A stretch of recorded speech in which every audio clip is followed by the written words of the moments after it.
welcome back to our conference. It is such a pleasure for me to interview Dr. Cara Gubbins today.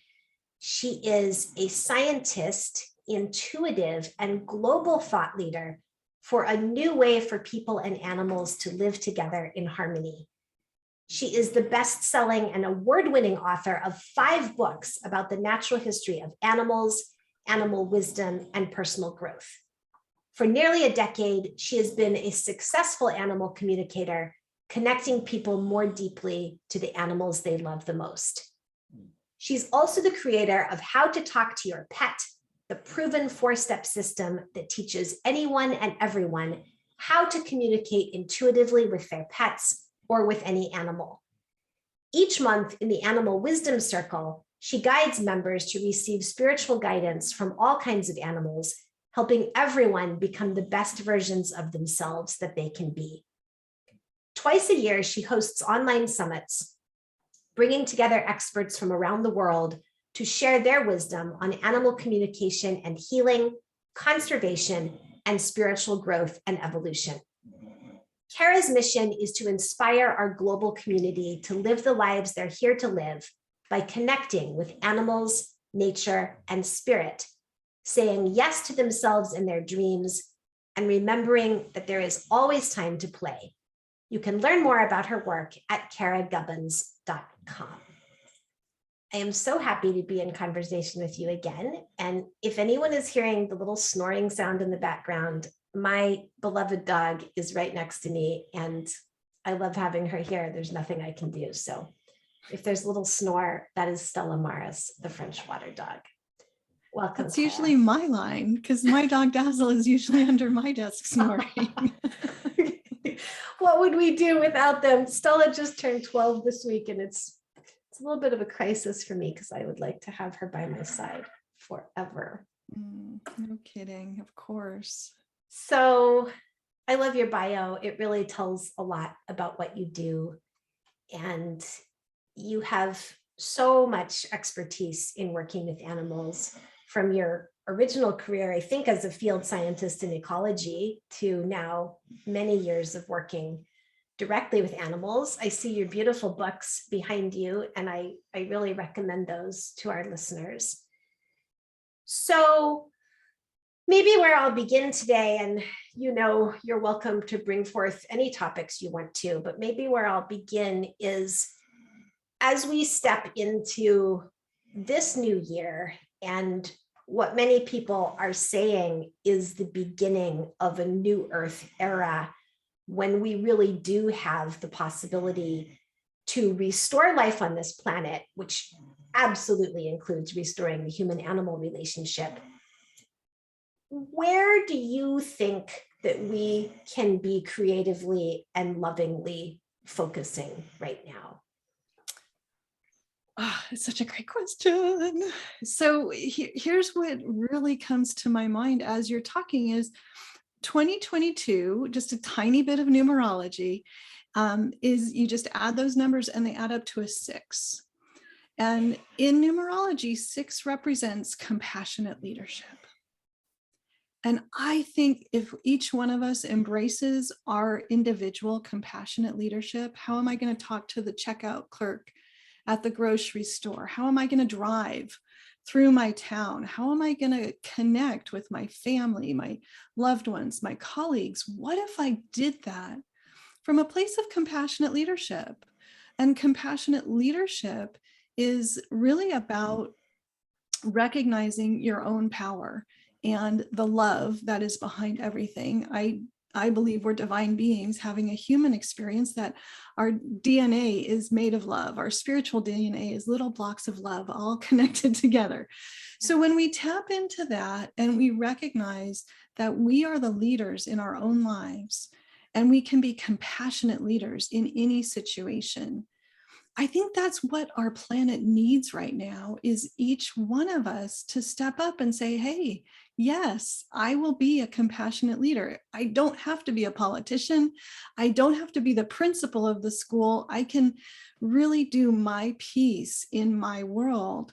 But I think if we start with ourselves, that is the place of the most power that's available to us.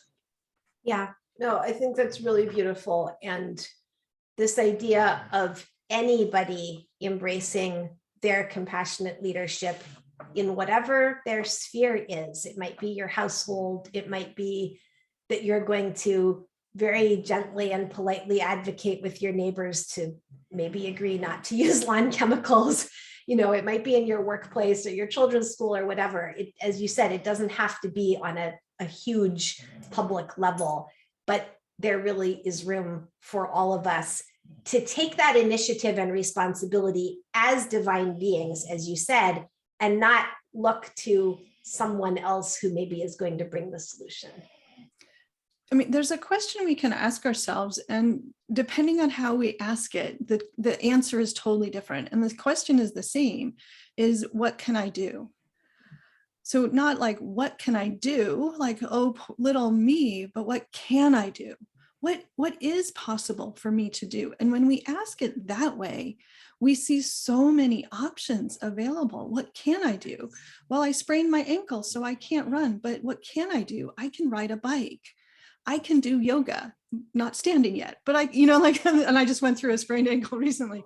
So it's really asking ourselves that question from that place of what is possible for me? What can I do? And that is such a simple question to ask ourselves. And the answer can just bring forward so much vitality and so much joy and so much potential and possibility and so much aliveness. Instead of kind of shrinking back, we can go, oh, yes to me, yes to this, yes to this situation. Yeah, it reminds me of how many people adopted animals during the pandemic. And of course, a big part of that was that people needed companionship and support, which animals are so touchingly willing to provide. And there were animals in shelters who needed homes. And it's a big commitment to adopt an animal, but it's not such a gigantic life change. That's a type of thing that a lot of people can do. What fits in the parameters of my existence? Yeah. And how can I, to go back to that compassionate leadership, is how can I bring more love into what I'm doing? How can I be more understanding? How can I cultivate these relationships that bring that out in me? And what better place to start than with an animal, because they just automatically bring that forward. But then, of course, so many people really reaching out to shelters and adopting animals. And then it becomes this symbiotic relationship where you're healing each other, you're bringing out the best in each other. And that, to me, is the dream. That's what we should all be doing on this planet all the time. So, it seems like a couple groups of people who might be listening to this are people who might feel really connected to the natural world, but maybe not specifically to animals, or people who feel very connected to animals, but want to go deeper. So we're in an interesting time because this whole conversation is opening up, I think. I think there are more and more people like you who are willing to say, yes, I communicate with animals. This is possible. You too can learn. So what do you recommend to people now if they want to engage more with animals in a really significant way? I think a lot of it, I guess I'm just going to be a broken record, comes back to that compassionate leadership, but really, finding those places in yourself where you're not being present, right? Mm-hmm. So if you want to cultivate any relationship, you're going to go deeper the more honest you can be, and the more present you are in the present moment, the more you're going to really see clearly and honestly. And I think as a starting point, that is a great place, no matter who you are or what your past relationship with animals or nature happens to be. but you can be more present in the present moment. So when you walk down your street, you can be more present, more aware of the smell of the dirt, the sound of the wind in the leaves, the sound of the birds that are around you. And I think, everything starts with that one moment of awareness. And then it goes from there. So oftentimes we shoot for the big things. Oh, I have to do this big grand gesture and I have to adopt a pound puppy and do all this. But really what comes before that is that moment of, oh, wow, I'm surrounded by nature. Even if I live in a city, there is nature around me. How can I be more connected with that? And that just comes down to awareness and being here in this moment and recognizing what already is, what you're already connected to. And then from there, the next step is going to make itself clear to you. Oh, I want to spend more time around birds. I'm going to get binoculars. I'm going to start birding. I'm going to listen to bird song more and recognize different kinds of birds based on the sounds that I hear. But it all really starts with that one first step. And that first step is the one that we most often overlook. So to just slow ourselves down and be present to what is, and that will then naturally lead us into a deeper, more honest, more connected, more vibrant, more alive experience and connection with nature or animals, whatever, or people or ourselves. Yeah, I really appreciate the wisdom of that, because I talk sometimes about how I'm concerned that a lot of our environmental activism or our activism on behalf of the welfare of other people, it can come from a kind of inflamed state where people are not in the present moment, but are kind of flying off the handle. And maybe they're flying off the handle in a helpful way, or maybe it's not helpful, but to be more grounded in this present moment awareness, as you're recommending, makes a lot of sense to me. And I was also thinking as you were talking that when you do that, then you can notice who else is here. And we tend, even those of us who care deeply about the earth, the whole natural world, plants and animals, we often tend to live so much in our heads and with other people that we're not paying attention to who else is here. And, for me right now, it's squirrels and all kinds of birds. And I would like to be able to identify more of those species. We have a lot of foxes in my neighborhood, and I saw a mouse outside the other day. We can go on, but just kind of being aware, who else is here in this space with me? I know I can't possibly use lawn chemicals when I'm aware of who else is here with me. Yeah.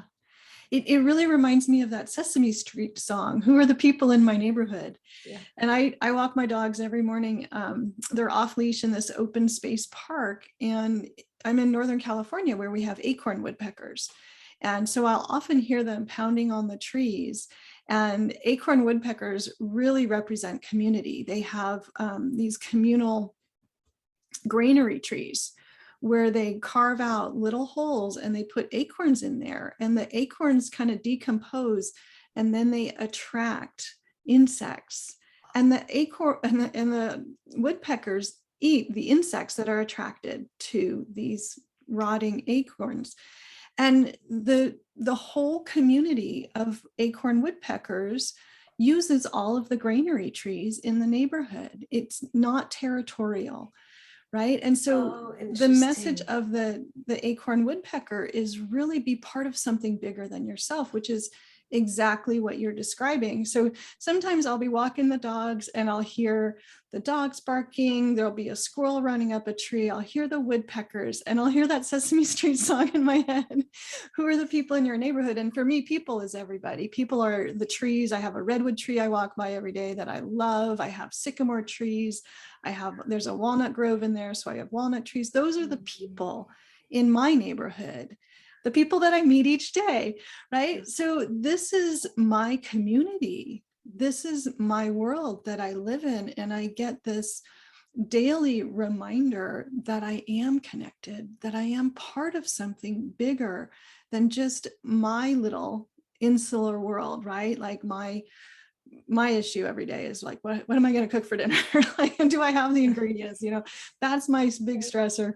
But to get out of my head and get an experience on a regular basis where I am brought back into, I live in community with all these other beings, with all these other perspectives, with all these other lives.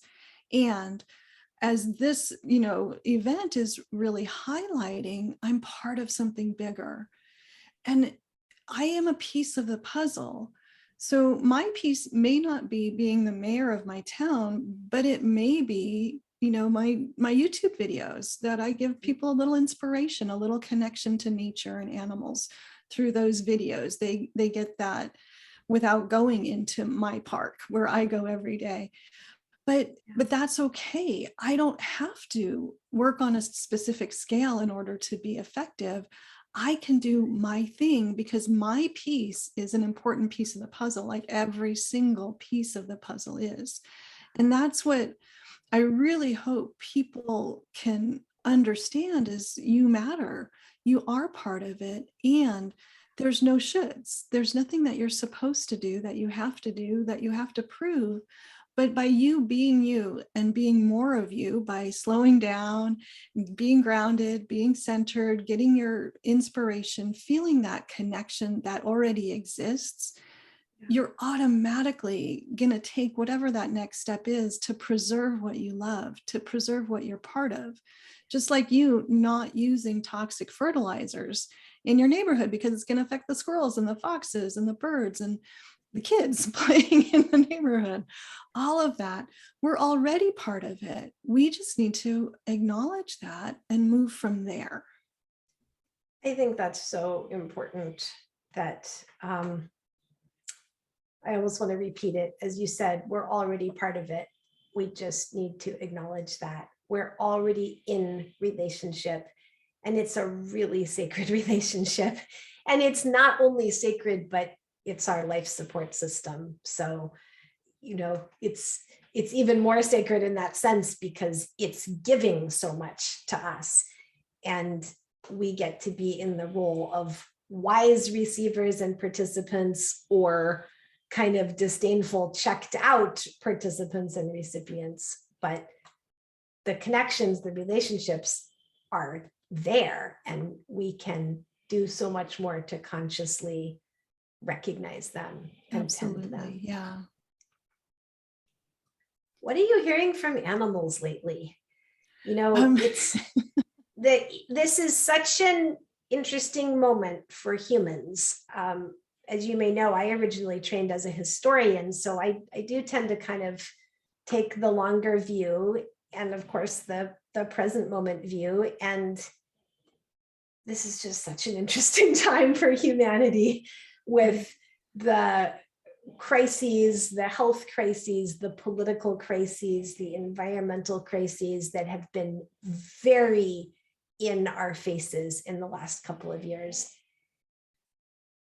Are the members of the animal kingdom commenting on that, or is that not really? I mean, I know I certainly don't talk to my dog about that. When I'm in communication with Stella, it's more about, I love you, how are you doing, what's fun. I don't ask her what she thinks about politics or pandemics, but I know you talk to animals much more than I do. So, well, I love the question, and I have to laugh because each month in my Animal Wisdom Circle, I have a small group of animal lovers who are either animal communicators or they're in the process of becoming animal communicators by being part of this. We talk to a different species of animal each month. And the messages that I've been getting that have been coming up for the members of my group have all been about slowing down, be more present, heal yourself. That's the most important thing you can do. And really taking care of each other. So kind of all of the things that you're creating with this event is really what's coming forward in these conversations. I don't personally typically ask, like, why do we have a pandemic now, right? I don't, that's just not where I'm coming from. I usually, in the animal wisdom circle, I ask each animal, do you have a message that you want to share with people? And because we talk to a different species each month, the messages can be very profound, very big picture, very practical, very mundane. They can also be very spiritual. And this month, we're talking to a sloth. So we had our first conversation with a sloth yesterday, which was really all about slowing down, being patient, cultivating inner awareness and outer awareness. What an amazing message for this conversation, right? And in December, we connected. We spent a month with each animal, meeting several times over the month and connecting with that animal. And we spent the month with a dove. And the dove really was about peace and love. And the take-home message was, be the love. Don't try it. Don't, work at it. Just be.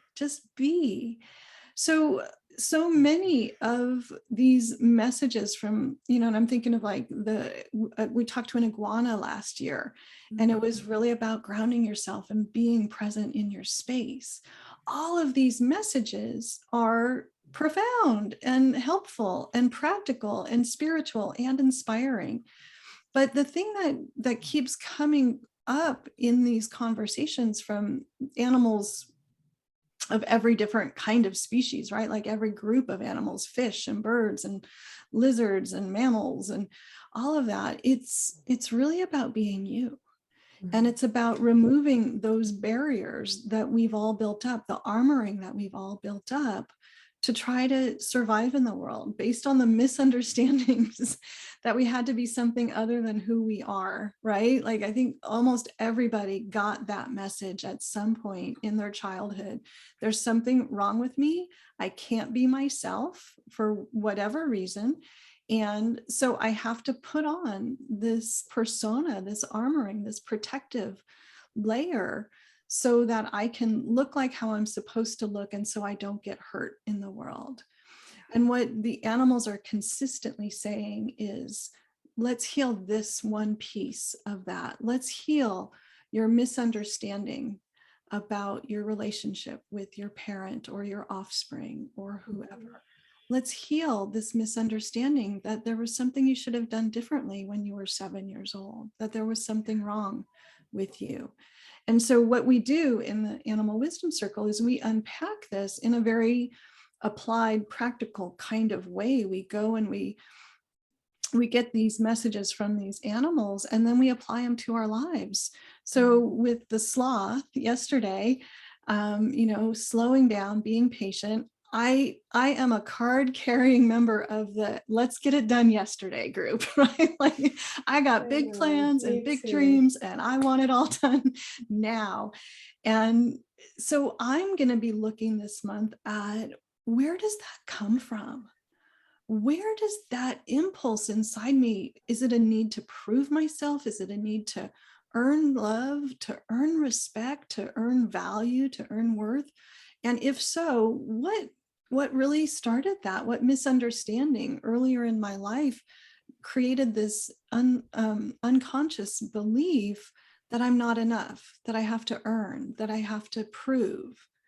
So that's the work that, myself and this group of, they're all women, this group of women, that's the work that we're doing, is we're looking to the animals to be our teachers and our guides for how we can heal ourselves. And then what happens is we end up healing the lives of people around us. And then what happens is we start coming from this place, not of wounding, of there's something wrong and you're bad and wrong for having created this law or system or whatever, like, those kinds of protests. We start acting from this place of, here's what we want to create. Yes. Let's be the change. Yes. Let's have a group meditation. Let's have a silent vigil. Let's come together and have a conversation about homelessness in our community and its environmental impact and, all of those things. But it's, it really, to me, goes back to Mother Teresa. Don't be against something, be for something, right? Don't be against poverty, be for abundance. And when we operate from that place of love and vision, it's really different than that againstness, that conflict. We're just perpetuating the conflict when we meet conflict with conflict. So I really think the best thing we can do is heal ourselves with these little pieces. And, as I've probably talked on way too long about the animals can guide us in that. And their messages are all about healing yourself, because that's our point of power. We can heal ourselves. I can't heal my husband, right? I can't heal my grandparents, my great-grandparents, but I can or your whole community, or your country. But when I heal myself, then I might become a more powerful advocate within my community. I might be someone that people will listen to because I say something meaningful that impacts them, that they really receive. Yes. But I always advocate for, this is the position of power right here, me. So I'll do this work first, and then I'll go and I'll look at the problem, the challenge, the situation from that new perspective. And then that's where solutions are more likely to come up. I agree very strongly that we need to be focused right now, deeply focused on creating the healing solutions, not protesting what we disagree with, not describing the problems. The problems have been very well described, as far as I can tell, whether it's injustices among humanity or the horrific damage we're doing to the planet. That's all established. Protesting it, criticizing it, condemning it is so old news as far as I'm concerned. It's so 20th century. What this century needs to be about is mindfully creating the loving leadership and the solutions. And I think it's really striking that you're hearing so often from animals about healing the self, because as you were talking about that, I was thinking about that phrase that people say in the trauma recovery community: trauma that is not transformed is trauma that we will transfer. And that is what humanity has done to the planet in the last, well, at least the last 2 centuries, and we can sort of debate about before that. But we've really inflicted our own pain and confusion and the abuse going on among humanity onto the planet. So I really have come to believe more and more, exactly as you say, exactly as the animals are saying, that of course you want to be the loving, compassionate presence and fulfill your vocation, your service on whatever level. But a big part of that is the internal healing that allows you to be contributing in, we might say, a more divine way, or a higher vibrational way, or a way that is transmitting loving solutions rather than just kind of mixing around in the trauma.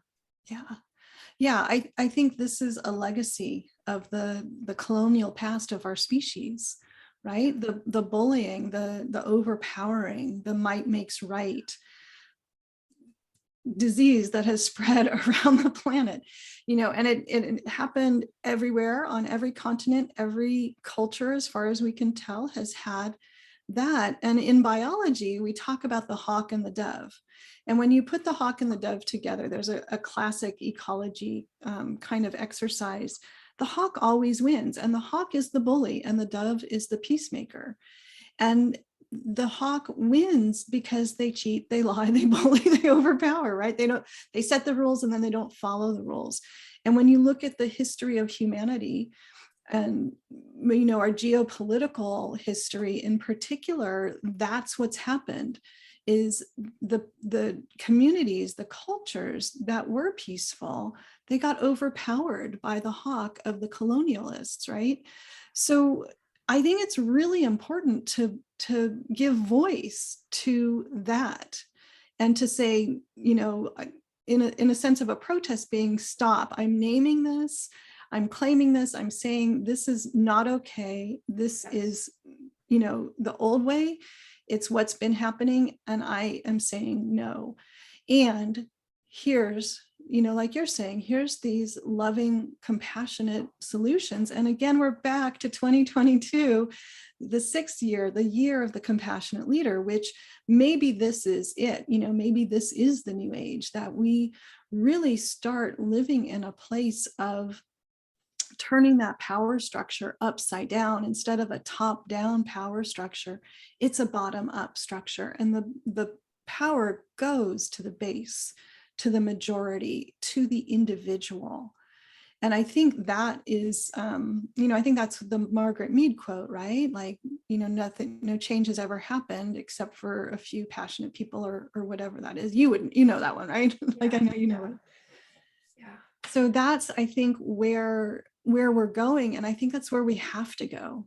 It's super terrifying right now as a parent of teenagers to look forward into, if things keep going how they're going, what will my kids inherit? What will that generation, and what will the next generation have, right? What will be left? It just doesn't look like very much, and it doesn't look life sustaining at this point. So I think we really, I think our planet needs us to do the work on ourselves, to look to whatever inspiration is our inspiration. For me, it's animals, it's nature, it's being out in beautiful spaces in the natural world, whether it's, mountains or oceans or whatever. It's really being part of and connected to Mother Earth and the planet and all of life, right? It's like being part of life. That's when we have more of that, that's going to spread, and that's also going to bring change. And that to me just begins with the individual, though. And then we can come together and be more powerful and keep doing it, because there's always more layers that we can heal.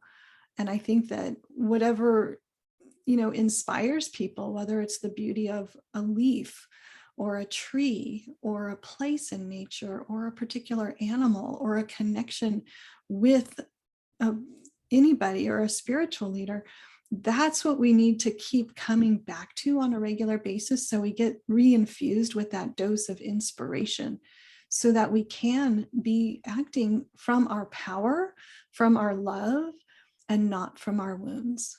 Right. And from the highest parts of ourselves. Yeah, definitely the most divine parts, to refer back to something you said earlier. I have a question about the power dynamics between humans and animals, because in what you were saying a minute or so ago, I think a lot of us now understand what we're trying to craft in terms of equality among human beings. And although we still need a lot of development there, we've made a lot of progress with that in the last 1 to 2 centuries.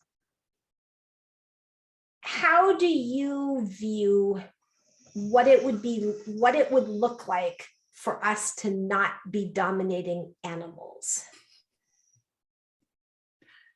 wow, wouldn't that be incredible? It's almost hard to envision a world where we're not making animals a commodity, where we're not making nature a commodity that is, just something to be used for our personal use, right? Like, I think that, there are some leaders there. I think there are many leaders around the world who are bringing forward this new vision that, that you're talking about in this event, and really bringing forward some blueprints for what that might look like. And I think immediately of Linda Tucker, who is the founder of the Global White Lion Protection Trust, and the work that she's doing in South Africa. And she is Caucasian. She's a native South African person, but she's white. But she has been trained and partnered with the traditional medicine people in the local communities around her to bring back the white lion to their endemic homeland, which is what they call the heartland. And I think that we have those models in these smaller sizes, right? Like it works more often on the smaller local level than a big level. Mm-hmm. But I think that she and others who are doing similar work in different places are coming back to these models of, earlier we talked about the hawk and the dove.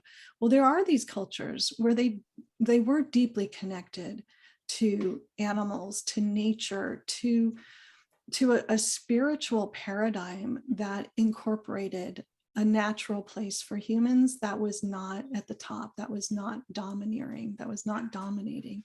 And I think that's what so many of us are working to restore the balance and the harmony and put humanity back where it belongs, in the web of life, not in the top of the pyramid of life. And to me, I think we've gotten glimpses during 2020 with the first global lockdowns, right? We saw nature heal itself in ways that we didn't think was possible, simply by quickly humanity and technology and pollution from the equation. And so I don't know what that might look like on a global scale, but what I envision it would look like in a more general sense is that story that you told about not fertilizing your lawn with toxins, that's amplified, right? Like that's multiplied to every level. Like we're not going to use unsustainable coal to power our machines. We're going to slow down and come back to what really matters. And I think the pandemic of the last couple of years has given us an opportunity to recalibrate, to get off the hamster wheel and of doing and go back to what really matters to me. It's my family, it's my personal experience, it's my connection, it's the natural world that gives me life and sustenance, which now that things are opening back up again, now we see some of those gains that we made in 2020, they're being eroded with the reintroduction of people and industrial technology and pollution and just overuse, right? And habitat loss and all of those things. Yeah.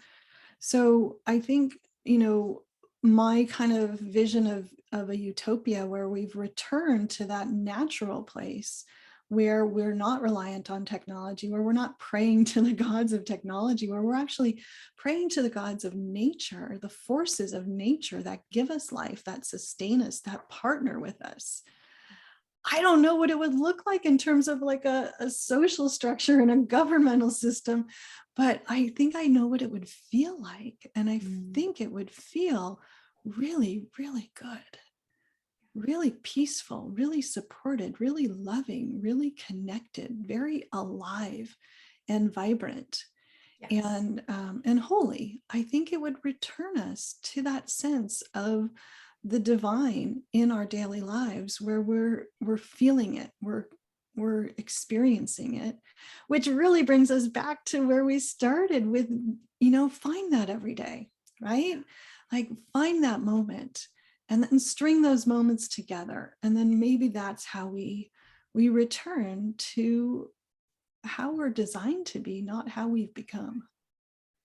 Yeah, and I was thinking, as you said that a lot of people will still create the conversation about how sustainability or regeneration, which is a set of concepts and practices that is now much more interesting to me, but how those approaches are going to cause us to deprive ourselves. And first of all, I don't think that has to be true at all. And second of all, I was thinking as you spoke about the tremendous burden of guilt and fear that most of us are living under all the time.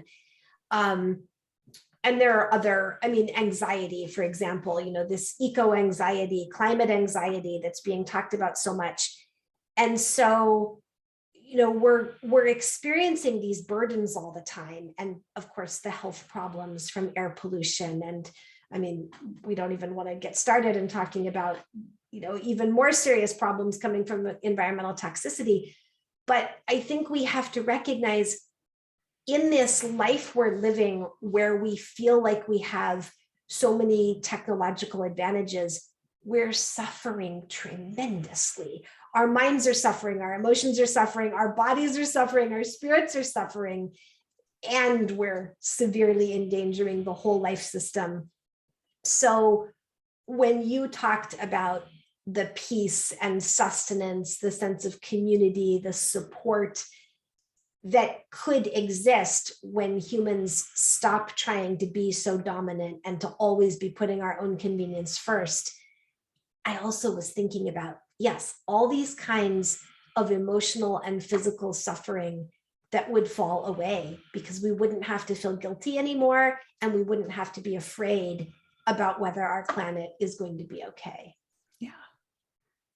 Yeah. And I think that, so much of our experience of life in the present moment is based on unhealed wounds from our past. And so if we can not create those wounds in the first place by not having these big, overwhelming fears that shut down our nervous system and cause us to go into fight or flight, and then experience, ongoing daily anxiety, that's fantastic. And if we started acknowledging that our mental health is just as important as our physical health, and our emotional well-being is equal as well, we would start to have a model of how to live together in this way, right? Sustainable, harmonious, not deprived. Like there's no deprivation when you're being fed spiritually, emotionally, personally, with your family, right? When we have those connections that feed us, we don't really need the $100 yada yada fancy food thing, or we don't need the $10 ridiculous Starbucks drinks, that we're all drinking every day, that don't actually give us what we're looking for, right? They're the substitute for what we really want to be fed, which is love, which is understanding, which is acceptance, which is visibility, being seen, being valued. And we get that from those core groups, and we get that from being in nature. So if we give ourselves that, and in the meantime, create these ways to heal, which are out there, right? Like there are tons of tools for personal healing to heal those misunderstandings from our past that are causing our suffering in the present. And if it's this multi-pronged approach, we can create that vision that we've been talking about today by healing, creating the laws that govern our big picture behavior, and healing on that individual level, and really feeding ourselves with what actually nourishes us, not what is a substitute, that a hollow substitute for what we actually want. And what we've created in 2020, the 2020s, I guess, in this modern time, is hollow substitutes for what we really want. And when we recognize that, and we start to fill those empty places inside of us with love, with healing, with understanding, with connection, then we can start to create and solve the challenges that we have. We have freaking brilliant minds, creative, innovative, brilliant minds creating solutions all the time. But our top-down power structure doesn't really allow those to get implemented at the scale that we need to change course. And I think that, again, comes from the wounds that have been inherited, that have been instilled in individuals, and then they're in positions of power, acting out of their wounds, inflicting their pain on somebody else because they don't know how to be in in a loving place with themselves. So they can't be in a loving place with our planet. They can't be in a loving place with their colleagues. So nothing changes because the pain is still inside each individual. Yeah, and because people have been taught that competition is the way to keep yourself safe, when actually it's collaboration. Yeah. And collaboration, in fact, is the story of how life on this planet works. It's how we get oxygen and food, and how the soil works, and how ecosystems often work. So I really believe as we embrace that more and more, and it, to some extent, it's a healthy collaboration within the self, and then it's a collaboration with other beings, then all of these restorative acts that, as you suggested, they were available to us. I mean, we have permaculture, we have regenerative agriculture. We understand, there are several sets of calculations showing that through regenerative agriculture alone, we could draw down all the excess carbon in the atmosphere in a matter of a few years. And those calculations have been around for at least 10 or 20 years at this point, and they're being confirmed again and again. So we have all these regenerative strategies at our disposal, and we can simply keep embracing them. Yeah. Yeah. And I think that, as global citizens, because we really recognize, if the pandemic has taught us one thing, it's that we are global citizens. I think, we also, we're lucky in this country because we can vote, and not every citizen in every country can do that, but we can vote, and we can use our vote as our voice, and we can use that as our action to say yes for exactly what you're talking about. The solution oriented leaders who will say yes to permaculture, to sustainable farming, to all of those things, to clean water, to clean air. These are not like wild, extravagant, crazy things. These are basic needs that we all have, that somehow some people are not able to say yes to because they're acting out of their pain. They're triggered by their pain, and they still see that there's a zero-sum game out there, and there's just not. There's a win-win in every situation. But if you are acting out of your pain, you don't see that win-win situation. And I love what you said about collaboration, because that is absolutely the solution in every level. And I love how you brought it to the personal level, the collaborating within yourself, collaborating in the outer world as well. That to me is the key. It's the ticket. It's the living the dream. It's the ticket to the dream, that we get to actually heal and solve the problems that our ancestors and our way of life and the pain has created. And we can come out of the pain and the suffering and come into a place of connection, collaboration, community, caring. And it is possible. I really believe it is possible. I do too. What a pleasure to hear from your expert view today. I would love to let people know, if they want to work with you further, I think you're going to be offering one way to do that through this event. And then there's also your monthly group. Do you want to talk about any of those options? Sure. So I'm not sure what's going to be where. So I've got a couple of things. So one, I'm offering a really lovely, I call it a masterclass called Connect with Your Pet Angel.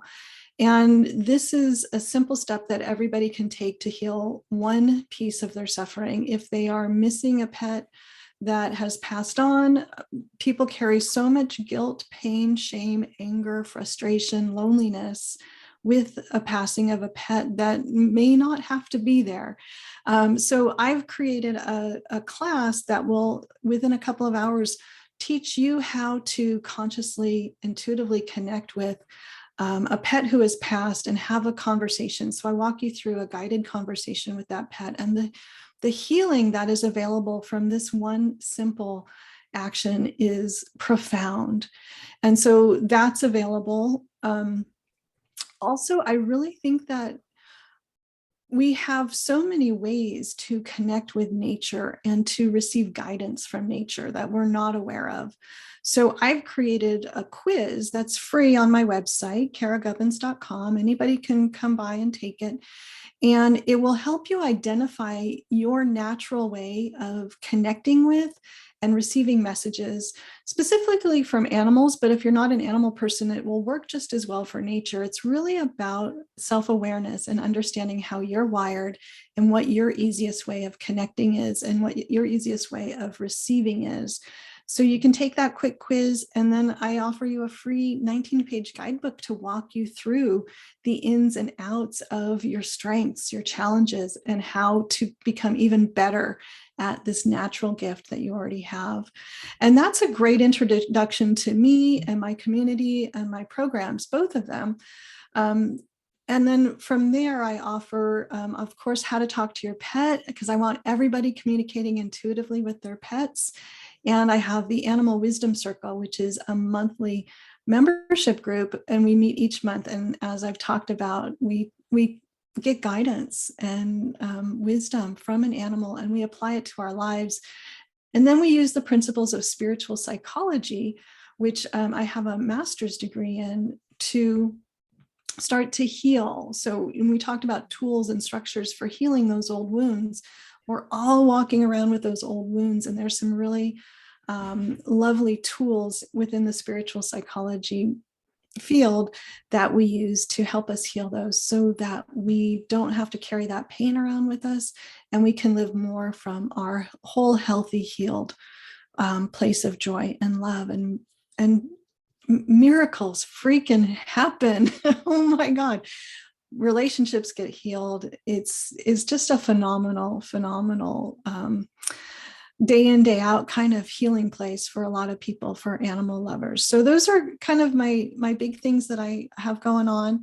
And I would love for anybody who feels called to come and try something out and join me and live your life connected to nature and animals and spirit, and in this new way that we're talking about co-creating in this event. Thank you so much. Those offerings are beautiful. I really appreciate that you are supporting people in rebuilding that connection with a lost pet. And your monthly group sounds amazing. And also stepping into just identifying, how do I best connect with animals or nature? I think so many people feel like they can't do it. Other people can do it, they can't. And so I love that you're helping people find, you just need to discover what your strand of access is. Thank you so much for bringing that awareness to people, because it's really empowering. Oh, thank you, Chara. You're super welcome. I believe that we're all hardwired for this innate communication and connection with animals, with nature, and we just have to find our way back home. So that's all we're doing. We're just finding our way back home. Very true. What a pleasure to speak with you. Thank you so much, Dr. Chara Gubbins. Thank you, Chara. It's such an honor to be here and be part of this event. Thank you so much for creating this fantastic program that you're doing.